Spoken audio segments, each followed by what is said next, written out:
চুরি হয়ে যাওয়া ফোন কিভাবে ফিরে পাবেন? সারা দেশে প্রায় প্রতিদিনই হাজার হাজার ফোন হারানোর বা চুরি হওয়ার ঘটনা ঘটে। অনেকে হয়তো হাল ছেড়ে দিয়ে নতুন কোনো ফোন কিনে ফেলেন, কিন্তু অনেকেই জানেন না সঠিক উপায়ে চেষ্টা করলে প্রিয় ফোনটি ফিরে পাওয়ার সম্ভাবনা থেকেই যায়। আর এই কঠিন কাজটি সহজ করে দিতেই এগিয়ে এসেছে বাংলাদেশ পুলিশের আর্মড পুলিশ ব্যাটালিয়ন বা APBN। তাদের একটি বিশেষ সাইবার টিম শুধু হারিয়ে যাওয়া মোবাইল ফোন উদ্ধারের জন্যই দিনরাত কাজ করে যাচ্ছে। পরিসংখ্যান শুনলে আপনি অবাক হবেন। গত 6 মাসেই এই দলটি প্রায় 5,500 অভিযোগ পেয়েছে এবং এর মধ্য থেকে বিভিন্ন ব্র্যান্ডের প্রায় 900টি দামি স্মার্টফোন উদ্ধার করে আসল মালিকের হাতে তুলে দিয়েছে। এখন প্রশ্ন হলো কিভাবে তারা এই কাজটি করে, আর ফোন হারালে আপনারই বা করণীয় কি? এর জন্য আপনাকে কয়েকটি অত্যন্ত জরুরি ধাপ অনুসরণ করতে হবে। প্রথম এবং সবচেয়ে গুরুত্বপূর্ণ কাজটি হলো ফোনটি কেনার পর থেকেই সতর্ক থাকা। প্রত্যেকটি ফোনের একটি করে স্বতন্ত্র পরিচয় নম্বর থাকে, যাকে বলা হয় IMEI নম্বর। এটা অনেকটা মানুষের আঙ্গুলের ছাপের মতো, প্রত্যেকটি ফোনের জন্য আলাদা। এই 15 সংখ্যার নম্বরটি আপনার ফোন খুঁজে পাওয়ার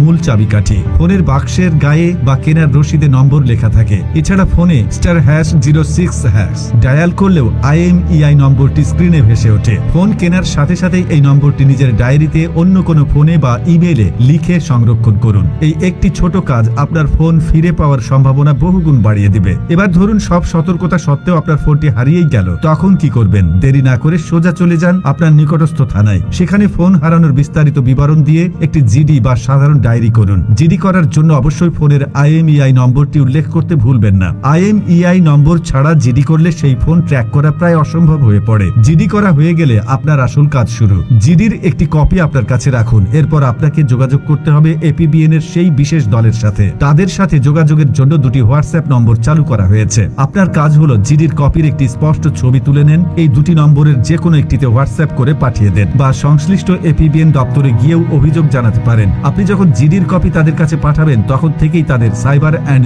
CDR অ্যানালাইসিস শাখা কাজ শুরু করে দেবে। তারা IMEI নম্বরের মাধ্যমে ফোনটির অবস্থান শনাক্ত করার চেষ্টা করে। যখনই আপনার হারানো ফোনে নতুন কোনো সিম কার্ড ভরা হয়, তখনই পুলিশ প্রযুক্তি ব্যবহার করে ফোনটির অবস্থান সম্পর্কে জানতে পারে। এরপর সেই অনুযায়ী অভিযান চালিয়ে ফোনটি উদ্ধার করা হয় এবং আপনার সাথে যোগাযোগ করে সেটি ফিরিয়ে দেওয়া হয়। পুরো প্রক্রিয়াটি সম্পন্ন করতে কোনো ধরনের টাকা পয়সার লেনদেন করতে হয় না। এটি একটি সেবামূলক কাজ। আরেকটি বিষয়ে খুব সতর্ক থাকা দরকার, কম দামে পুরনো বা সেকেন্ড হ্যান্ড ফোন কিনলে বিপদ বেশি ঘটার সম্ভাবনা থাকে। আপনি যে ফোনটি কিনেছেন সেটি চোরাই কিনা তা নিশ্চিত হওয়া জরুরি। ফোন কেনার সময় অবশ্যই আসল মালিকের কাছ থেকে কিনুন এবং ফোনের বক্স ও আসল মেমো বা রসিদ চেয়ে নিন। যদি সম্ভব হয় বিক্রেতার জাতীয় পরিচয়পত্রের একটি কপিও সংগ্রহে রাখুন। তাহলে বন্ধুরা, আর কোনো চিন্তা নেই। এরকম আপডেট পেতে আমাদের সাথেই থাকুন। ধন্যবাদ।